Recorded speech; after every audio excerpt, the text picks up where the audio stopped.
एलवीएन की बातचीत में आपका स्वागत है। महाराष्ट्र को एक प्रोग्रेसिव यानी पुरोगामी प्रदेश के तौर पर जाना जाता है और ये बात बड़े फख्र से कही जाती थी कि जो उत्तर प्रदेश में हो रहा है बटोगे या कटोगे, इस तरह की चीज़ें यहाँ नहीं चलेगी। लेकिन नई सरकार के आने के बाद माहौल कुछ बदल रहा है।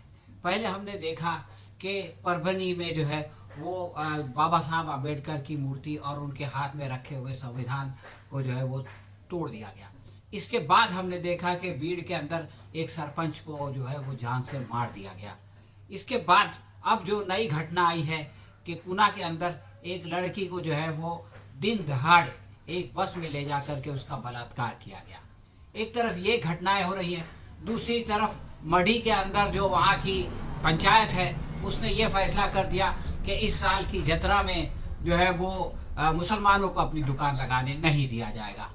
उनका कहना यह है कि मुसलमानों की वजह से वहाँ पर जो है मुसलमानों की दुकानों की वजह से वहाँ पर वो मुसलमान जो है वो शराब पीते हैं, हालांकि इस्लाम में शराब की इजाज़त नहीं है। वो ये कहते हैं कि वो गोश्त खाते हैं और मटन खाते हैं और ये कि उसकी वजह से क्रिमिनल एक्टिविटीज़ होती है। और वो लोग ये भी कह रहे हैं कि जैसे योगी आदित्यनाथ ने महाकुंभ में किया वैसे ही हम यहाँ करेंगे। हालांकि योगी आदित्यनाथ ने मुसलमानों को वहाँ आने से रोका, इसके बावजूद हर 10 में से 9 लोग ठगे गए, ये दैनिक भास्कर की खबर है। इसके बावजूद इस तरह की बातें जो है वो मढ़ी में की जा रही हैं। इसी तरह से मालवन में एक आदमी ने जाकर के पुलिस में शिकायत कर दी कि एक लड़का जो है वो राष्ट्र विरोधी नारे लगा रहा था और उसके बाद उसके माँ बाप को गिरफ्तार कर लिया गया, उस लड़के को हिरासत में ले लिया गया और फिर दूसरे दिन उनके माँ बाप की ज़मानत हुई, बेटे को जो है उसके चचा के हवाले किया गया। लेकिन मालवन में एक रैली निकली और वो रैली इसलिए नहीं थी कि ये जो शिकायत की गई और जिस पर उनके माँ बाप की दुकान पे बुलडोज़र चलाया गया, उनका आखिर कोई केस नहीं है, उनका कोई सबूत नहीं है, इसके बावजूद इतनी सारी कार्रवाई क्यों की गई, ये नहीं हुआ, बल्कि उनको ज़्यादा सज़ा दी जाए इसके लिए एक रैली निकली। तो दोस्तों, महाराष्ट्र में ये सब हो रहा है, लेकिन यहाँ के जो नेतागण हैं, यहाँ के जो मंत्री संतरी हैं, ये आपस में एक दूसरे से लड़ रहे हैं। शिंदे जी कह रहे हैं कि हम जो है वो गाड़ी उलट देंगे। इसी तरह से अजीत पवार जो है वो चीफ मिनिस्टर की मीटिंग में नहीं आते और चीफ मिनिस्टर जो है वो किसी को अपना ओएसडी रखने की इजाज़त नहीं देते, बल्कि ये कहते हैं कि अब जो है वो दलालों को मुक्त कर दिया जाएगा। इसका मतलब उनके अलावा जो लोग अपना ओएसडी रखेंगे वो जो है वो उनके दलाल होते थे। ये बात सीएम कह रहे हैं। तो ये जो है वो आपस में इनकी नेताओं की लड़ाई चल रही है और जनता परेशान है, जन कल्याण का कोई काम नहीं हो रहा है। इस परिप्रेक्ष्य में हम श्री धनंजय शिंदे साहब से बात करेंगे कि महाराष्ट्र में ये सब क्यों हो रहा है और इसको ठीक करने के लिए क्या किया जा सकता है। डॉक्टर साहब, एक तो ये जो महायुति सरकार महाराष्ट्र में शैतानी बहुमत से चुन के आई है, ये इनका ईमानदारी का बहुमत नहीं है, ये बेईमानी का रास्ते से वो चुन के आए हैं। और बेईमानी के चुनाव के दरमियान जितने रास्ते होते हैं, उन सभी रास्तों का 100% इस्तेमाल करके उनको इतना बहुमत मिला है, जो 2014 में जब मोदी जी की वेव थी, तभी भी इतना बहुमत नहीं मिला था भारतीय जनता पार्टी को।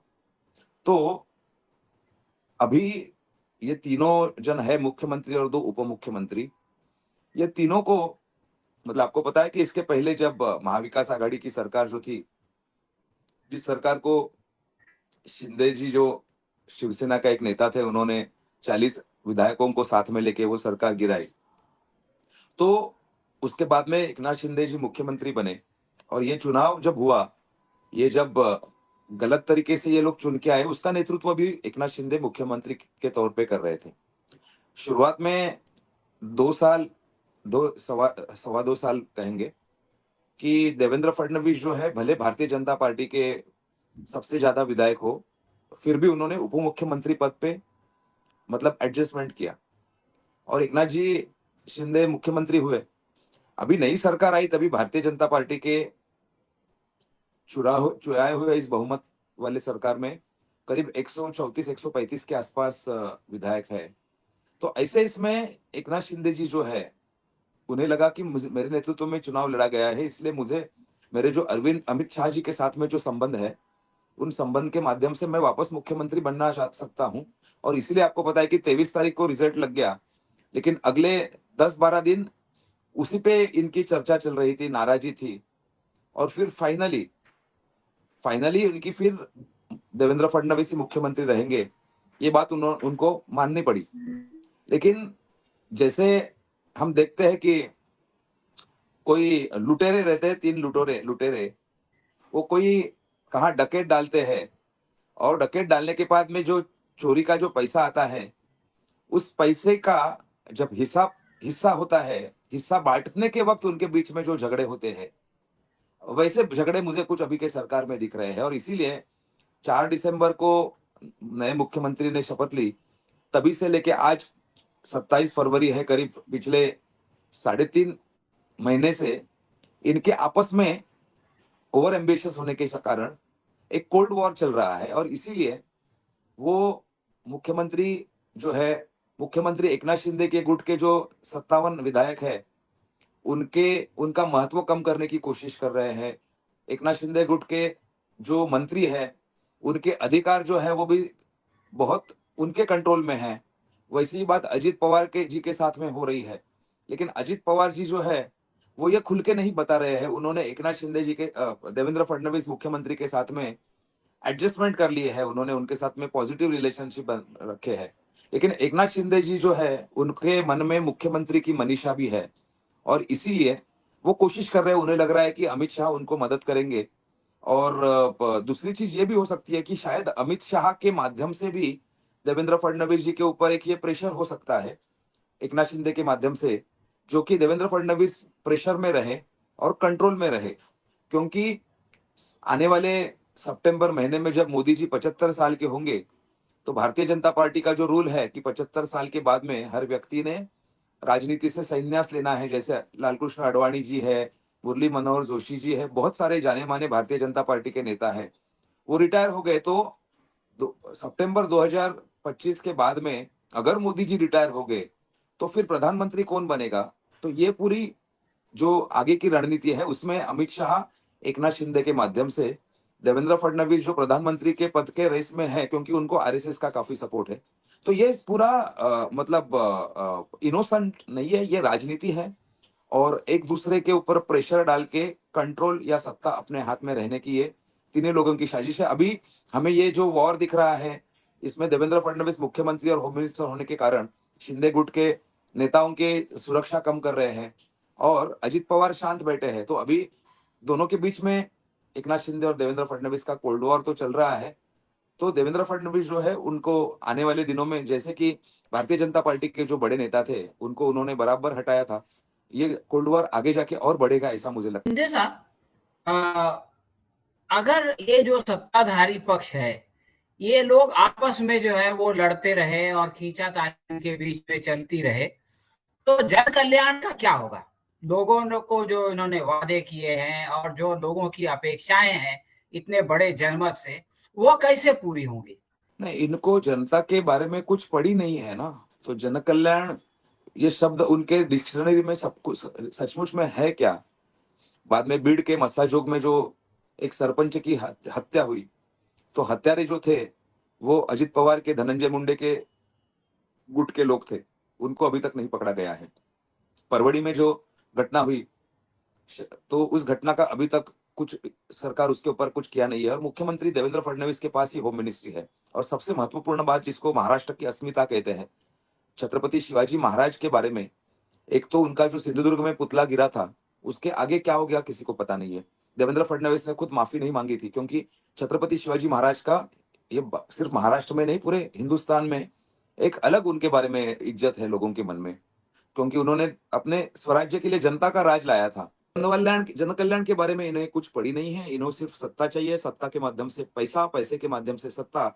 ये जो एक शैतानी सोच है, उसके ऊपर काम करना, लोगों के बीच में बंटवारा करना, लोग मरेंगे क्या होगा कुछ फर्क नहीं पड़ता उनको। महाराष्ट्र के नए उद्योग नहीं आ रहे हैं। महंगाई कितनी बढ़ती जा रही है, महिला सुरक्षा सुरक्षित नहीं है, शिक्षा के क्षेत्र में क्या अवस्था बनी है, आरोग्य के क्षेत्र में हॉस्पिटल्स में सुविधा नहीं मिल रही है, मेडिसिन नहीं मिल रही है। तो ये सरकार जो है ये लुटेरों की सरकार है और लुटेरों की सरकार का उद्देश्य सिर्फ सत्ता और पैसा इतना ही होता है।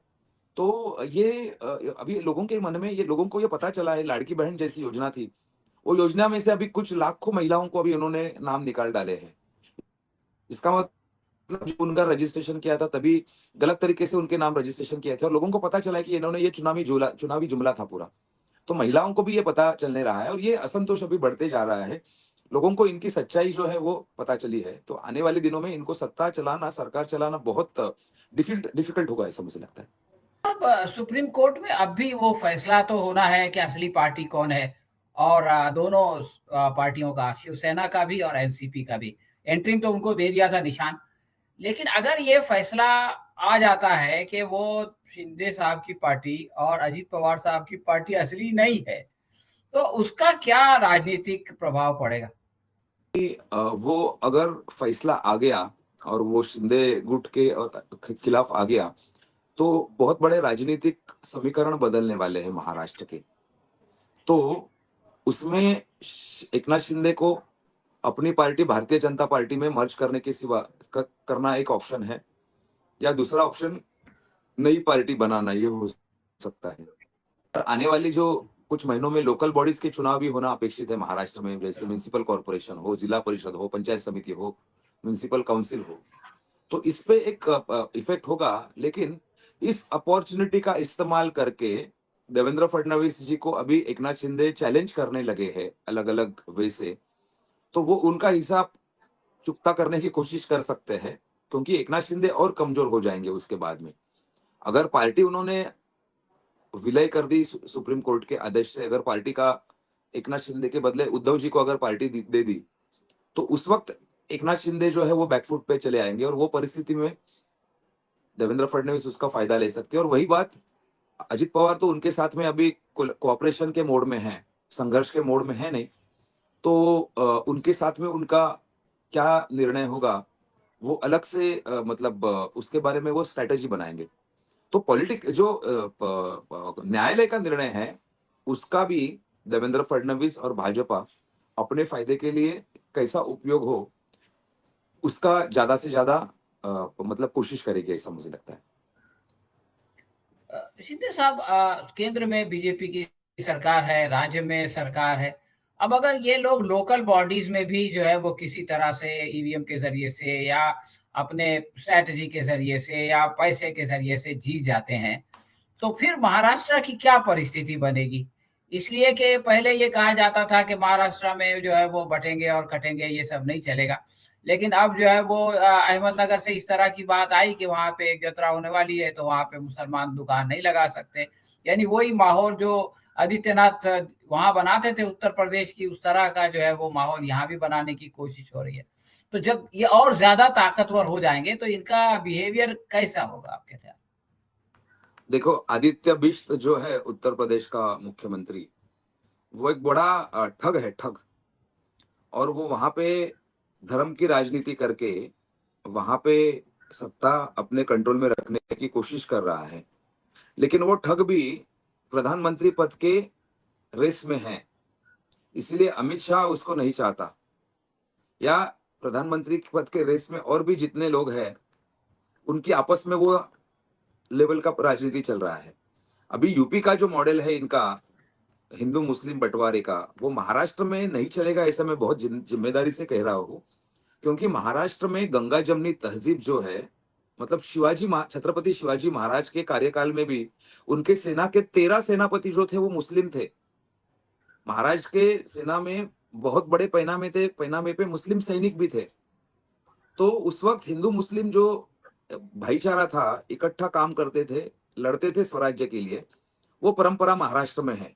हाँ, एका दूसरा स्टेट स्पॉन्सर्ड दंगा जिसको कहा जाता है ना, जैसे कि नीतीश राणे करके एक मिनिस्टर है, वो जहर उगाल रहा है मुस्लिम समाज के बारे में गलत तरीके से। तो देवेंद्र फडणवीस होम मिनिस्ट्री उनके हाथ में है। और अगर कहाँ पे दंगे फसाद हो गए तो ये दंगे फसाद होने के बाद में जो परिस्थिति निर्माण हो जाएगी, लॉ एंड ऑर्डर सिचुएशन जो पैदा होगी, उसकी जिम्मेदारी भी उन्हीं की होगी। तो इसीलिए मुझे नहीं लगता कि सरकार वापस ये खेल खेलने की कोशिश करेगी, क्योंकि अभी एक तो इस सरकार के खिलाफ करीब 100 कैंडिडेट्स इलेक्शन पिटीशन के जरिए जरिए कोर्ट में गए हैं। उसका भी अगले 6 महीने में रिजल्ट आने वाला है। 6 महीने के बाद में मोदी जी अगर समझो रिटायर हो जाएंगे, तो क्या परिस्थिति रहेगी? और आपको पता है कि केंद्र की सरकार संपूर्ण बहुमत से सत्ता पे नहीं आई है, सिर्फ 240 है उनके। आने वाले समय में बिहार में भी चुनाव होगा, तो यहाँ पे अगर बांटने की राजनीति करने की करके राज्य संभालने की अगर कोशिश होगी महाराष्ट्र में, तो ये सरकार को नहीं चलेगा। इसका कारण ये है कि अगर नीतीश कुमार जो है उसके कुछ 12-13 के करीब सांसद है, वो अगर उनसे दूर हो गए और चंद्रबाबू नायडू भी खुश नहीं है, ठीक है ना? तो ये सरकार जो है वो अल्पसंख्यक कम इसमें हो सकती है, माइनॉरिटी बन सकती है ये सरकार। सरकार गिर भी सकती है, ऐसा भी बोला जाता है। तो ऐसे खेल हिंदू मुस्लिम जात के और धर्म के खेल वो लोग नहीं खेल पाएंगे, जो यूपी में उन्होंने खेलने की कोशिश की। और अभी महाराष्ट्र में कोई बड़ा चुनाव भी नहीं है। तो मुझे लगता है कि उन्होंने अहिल्यानगर में या बाकी जगह पे भी ये एक्सपेरिमेंट करने की अगर कोशिश की, तो वो ज्यादा इस पे नहीं करे होगी, वो सक्सेसफुल भी नहीं होगी। तो जनता में काम करते हैं, लोगों के साथ मिलते हैं और जन आंदोलन चलाते हैं। आप ये बताइए कि अगर जो है वो सत्ताधारी पक्ष पूरे एडमिनिस्ट्रेशन को, पूरे प्रशासन को अपने कंट्रोल में ले ले, मतलब ये इलेक्शन कमीशन से लेकर के पुलिस और ईडी और सीबीआई और सब, और इस तरह से अगर वो जो है अपनी पंजे में पूरे सिस्टम को जकड़ ले, तो जनता के लिए उसका मुकाबला कैसे कर सकती है? ईडी हो, सीबीआई हो, आपको पता है कि ईडी को माननीय सर्वोच्च न्यायालय ने भी ईडी के मुंह पे तमाचा लगाया है, वो जो कार्यकर शैली है उसके बारे में।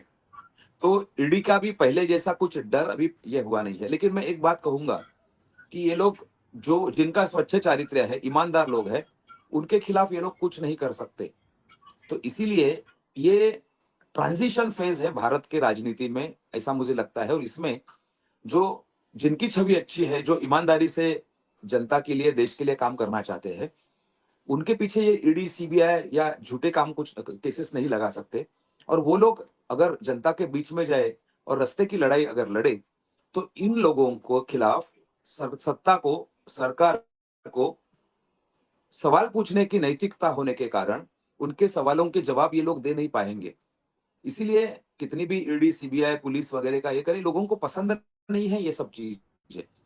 और इनके आपस में भी बहुत है, तो ये आपस के झगड़े जो है उससे भी संघर्ष आने वाले दिनों में हमको दिखेगा, इनके आपस के बीच के झगड़े। तो एक्सटर्नल सिचुएशन जो है उसको कंट्रोल करने के लिए, अपने अपोनेंट्स के लिए, जो विरोधी पक्ष है उनको दबाने के लिए अगर ये इस्तेमाल करे, तो ये ज्यादा दिन नहीं चलेगा, क्योंकि लोगों के मन में बहुत असंतोष है। और लोग आने वाले दिनों में, अभी हमने 2 दिन पहले एक बीएमसी मुंबई महानगर पालिका के खिलाफ एक वहां पे नौकर भर्ती के मुद्दे के ऊपर एक आंदोलन किया था। पूरे महाराष्ट्र से कई सारे महिला और पुरुष युवा आए थे। पूरे महाराष्ट्र में के 12 जिला में आंदोलन हुआ और एक हफ्ते भर के नोटिस के बाद। तो लोगों के बीच मन में असंतोष बहुत है। अगर ये लोग तानाशाही करने की कोशिश करें, तो लोगों का असंतोष जो है वो फट सकता है, लोग रास्ते पे आ सकते हो। सरकार ने, इन्होंने भूलना नहीं चाहिए कि बांग्लादेश में क्या हुआ, श्रीलंका में क्या हुआ।